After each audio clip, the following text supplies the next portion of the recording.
They both are usually caused by a lack of evidence. And in order to keep away from making these mistakes, you should listen to me, because I did lots of research on plenty of websites that all gave me good examples. And I'll show you these examples so you can be safe from hasty generalization and the fallacy of accident.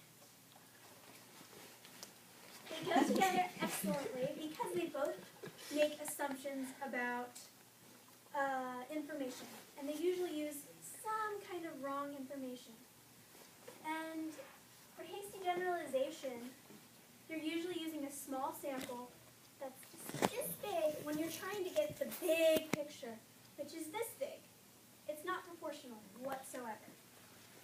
So it kind of goes along with the fallacy of accident, because my teacher's really smart and knew just which ones to put together. And they both need some generalization in order to occur. For example, fallacy of accident takes a general rule that can usually be true in most situations, in normal situations at least, and then it finds the most ridiculous, obscure, not typical situation and tries to make that fit into the box when that situation is a circle. It doesn't quite work. If you ever try to fit a circle into a box that's smaller than it, just so you know. And it uses insufficient sample sizes for hasty generalization. And this one uses insufficient evidence because it doesn't take into account all of the different situations that could disprove it. And now that we've gotten a quick overview, I can go on to more in-depth hasty generalization. My first example for hasty generalization is if you asked 5 people, do you smoke weed? And 4 of them say, yes, I do. You would draw the conclusion that 80% of people smoke weed. But chances are you're just in a bad part of town where all these kids smoke weed. And then when you actually did research and you asked 1,000 people, do you smoke weed? And only 20%, 10% say, yes, I do. You can figure out that you got completely opposite results. This often happens with very small sample sizes. When you only ask a couple people, chances are they'll all have similar opinions. Like if I were to just ask you guys what your opinion is on gay people adopting, like country somehow, I'm sure a lot of you would have similar opinions. Or if I were to say, how much do you love Obama on a scale of 1 to 2? You'd all have similar opinions.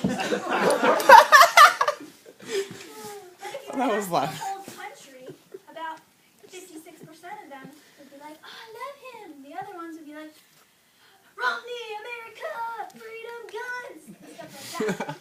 That's what they would do, I'm pretty sure.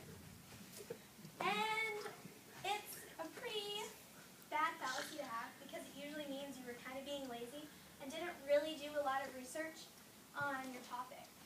And that's what Stephen Downes says. He is an expert on fallacies. He has his own website. And it's a lot easier to just get small samples, obviously. I mean, you're not going to want to go ask 100 people what their opinion is on whatever thing you want to look up or understand better. But asking a lot more people prevents you from actually making mistakes. More examples are 20 people like gold, or if you ask 20 people if they like gold, and 4 say yes, you can assume, oh, 20% of people in the world like gold. No, that's not true. You just asked a bunch of people who don't like gold. I'm pretty sure everybody in the world likes gold. That's a fallacy. The sample must represent the group size. They have to be proportionate. You can't just ask a little tiny bit of people to try to get a big picture. All right.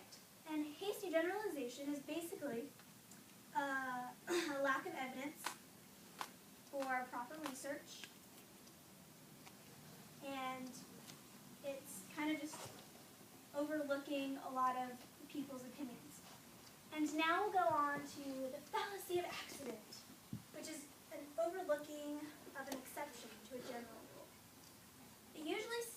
assuming that whatever the general rule is on something is law and is always going to be true. For example, women make less money doing the same jobs as men. But Oprah Winfrey is a woman. So therefore, other male talk show hosts probably make more money than Oprah Winfrey, right? No, definitely not. She makes a lot of money, or she did. At one point. And that is a fallacy. Because you're assuming that just because she's a woman, she's going to make less money.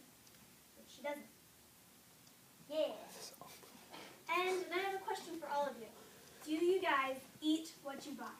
I don't buy The anything. food. I don't care. What your parents buy? Do you eat the food your parents buy? Yes. No, I Okay, do your parents buy raw meat? Yeah. Do you eat raw meat? No. Exactly. Sushi. So that is another example of how that is a fallacy.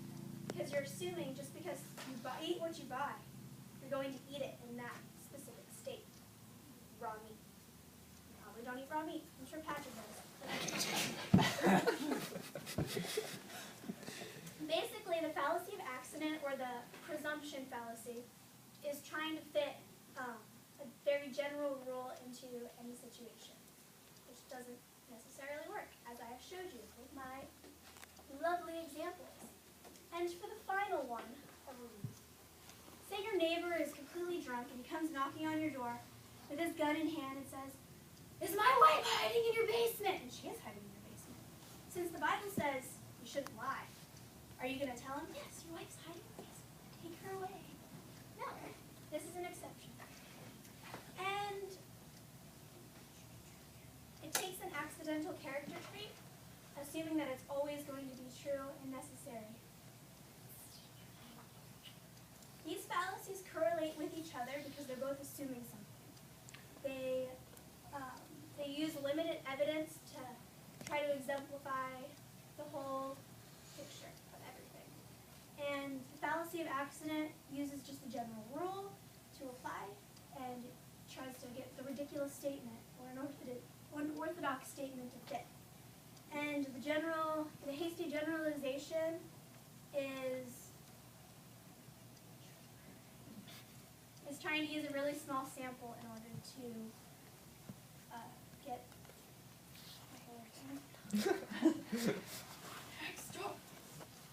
So basically, fallacies are easy to commit, and the way to avoid these two particular fallacies is